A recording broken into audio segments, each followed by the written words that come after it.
Is it still there? It just told me I wasn't connected to the internet. Ah, panic. So let me tell you, some of the things going. As you saw the title, I am a sinner with a question mark, and it's not my identity. Um, a couple days ago, I may have mentioned this, that my deep, deep, deep belief was I am an abomination. This is a pretty deep thing, and the method I use includes my body or around my body, but I also include asking for some truth. And I remember this strong awareness that, like, it's something I've always known, but it just like it's a part of me, is that I am prone to certain things, but I am not. So as a human being, I can be prone to behaving in certain ways. I can be prone to behaving in ways that are abomination to God, but I am not an abomination. And it's like this big takeaway for me. Um, known this, got it. It's okay. This is gonna be fun, huh? Am I connected to Wi-Fi? Or is it just in case you have data's on? Okay, so it's just gonna be this way. All right. So I was getting into the shower with this prayer and this intention, and my prayer was basically everything that's kind of connected to it. Like, I want this cleared up. All the beliefs about being wicked, all the beliefs about being an abomination. It was like, okay, and is there another one that I'm missing? And as I was taking my shower, the phrase, I am a sinner, came to mind. I was like, oh, wow, do I believe that?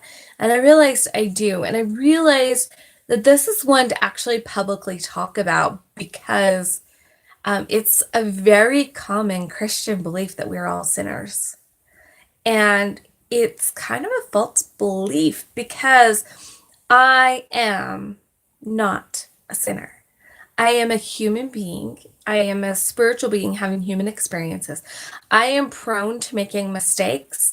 I have made and probably will make do actions that are counted as sin. So I probably will sin again. So I'll do the action of sin. I'll do some behaviors that can be counted as sin. But I am not a sinner. I am a daughter of God. And I think that's one of the things that hold back. We identify with all these things. It's like I've talked about this one before. We constantly are saying, I'm angry or I'm upset or other emotions. And we're identifying as that. Even illnesses. My son has type 1 diabetes. That's his experience. But if he says I'm a diabetic, then he's claiming that ownership of this is who I am. And that can play a havoc in a few ways. But if you acknowledge that you're having the experience of this, I'm feeling this. This is one of the things that I work on a lot is I feel upset and I feel angry versus claiming that identity. So what was really interesting is just now, as I was getting ready to come on here and I was kind of thinking a little bit about what I was going to say. And I was thinking about that previous, when I did the abomination thing, that feeling inside just felt like God planted that truth inside of me that this is not my identity, that this is my experience, but it's not my identity. That I'm not an abomination, but I can do things that are abominable. That distinction became so that when I was looking at the sinner thing, just even recognizing my subconscious has got it so clear now that just even recognizing that it's that I'm not a sinner, that I'm do sinful things sometimes, just that helps shift it. So I tried it. I use muscle testing sometimes, not all the time. I trust my intuition a lot more. And since trusting my intuition, I don't use muscle testing as much. If you don't know what it is, if you look it up, it's kinesthesia. Yep, I can say this. Kinesiology. I don't know, it's kinesthetics and it's the study. I mean, kinesiology actually doesn't make sense, and I said it right. Because it's the study of kinetics, and I don't understand how like that works with the title of what this is. But basically, it is this idea that when you say something true for you, the energies hold true. It's a circuit, just like if you were to flip a light switch, it turns the circuit on.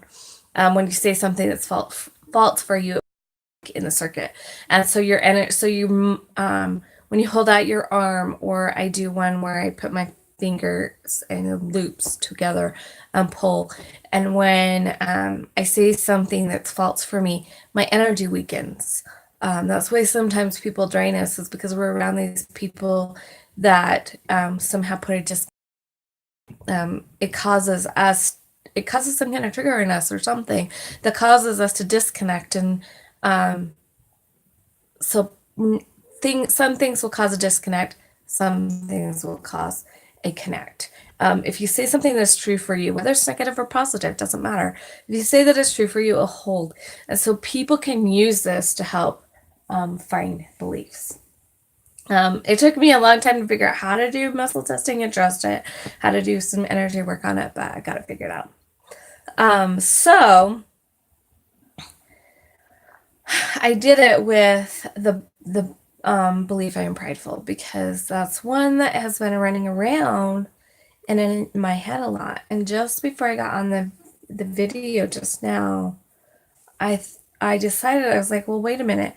If that I am not this, that identity thing is a part of me, then I wonder if I can use it on a belief and if it will clear it like that.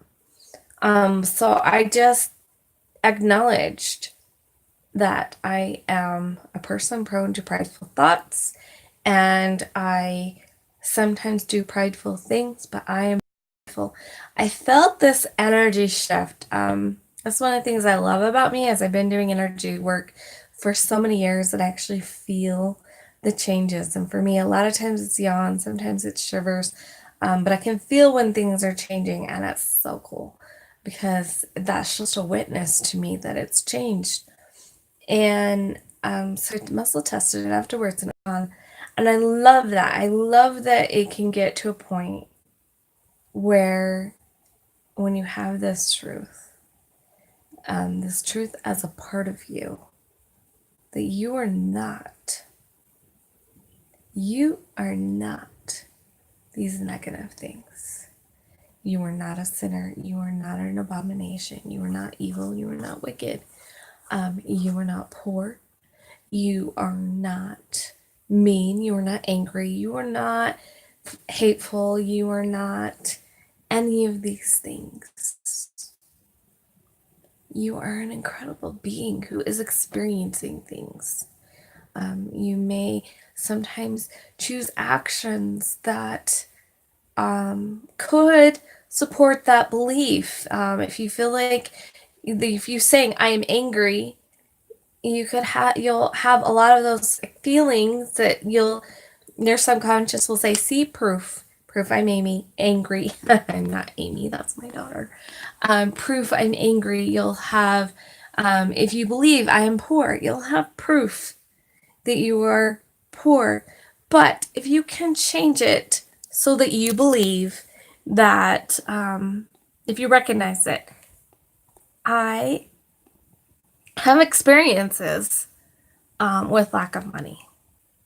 I have experience with poverty, but I am not poor. I am wealthy. I am rich beyond my wildest dreams. I'm kind, and I'm loving and compassionate. Occasionally, I experience judging aspect of me, or not aspect of me, because that's still owning that. A judging response, but I am loving. And so when you get that truth really deep inside of you, like I did a couple weeks ago, it's like something you know, and sometimes we know things, but they don't fully become a part of us. Intellectually, we know it, but it does not. There's some kind of a disconnect between that intellectual knowledge and that working soul level experience. I don't know exactly what it is or how it all works, but when you can get that deep inside of you, that's when things can really change for you. To believe like that. Sometimes you may need to do some more work because they may be big enough that you still have to do some of the other kind of energy work. But my experience tells me that there's quite a few of them, that just that logic of recognizing that belief and telling it otherwise. Teach your subconscious. My suggestion would be, if you're a person who believes in God, you can pray that He gives you that truth. I energetic shift, and I either have an experience like I did with the abomination, where I just kind of, it's settled into me. I don't know how to explain how it feels. It just settles into me, and I know it with every fiber of my being.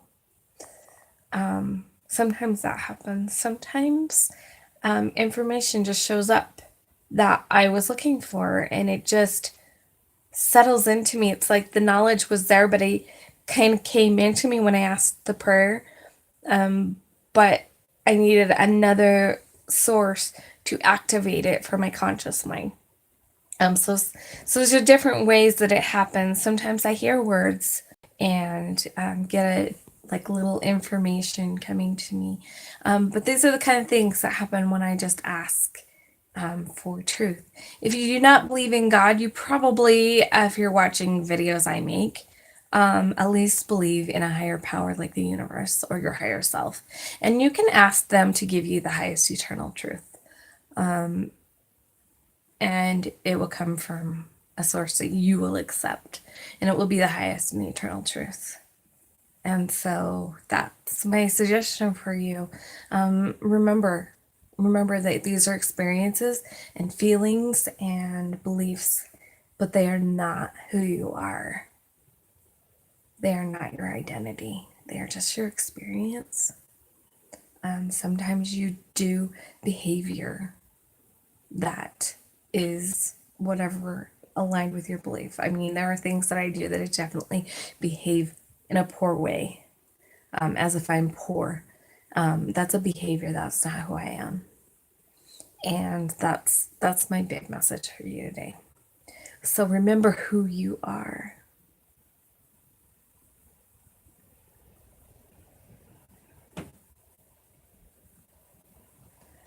Well, so sorry. Just the other day I was talking to my friend, and I was telling her how I was a little frustrated that I keep attracting people into my life as I'm trying to create events to tell me they're like all the kind of things to keep me small. Things like I shouldn't be starting out with a 2-day event. I shouldn't be doing this. I shouldn't be doing that. Some people say I charge too much. Some people say I charge too little. Like there's all these different things and these different ways that you should. And I was just telling her I was a little frustrated about it. And she asked me, well, why are you attracting these people? And the very first thing that came to mind is because I don't know who I am.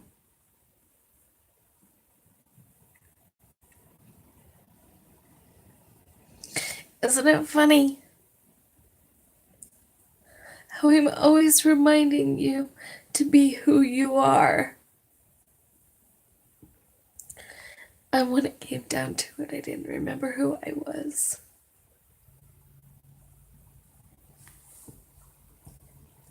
was funny. So yeah, we hear under the Most High that I am peace. And if I can remember that I am peace, that I am a bright, shiny light, and that I am incredible, if I can remember that I'm underneath,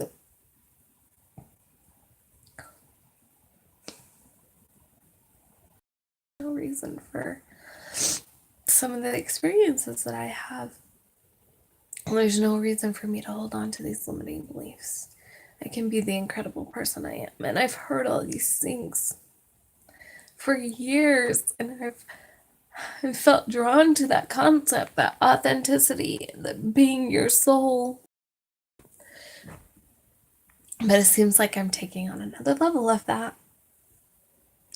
And that's what I love about life. You know, a leader.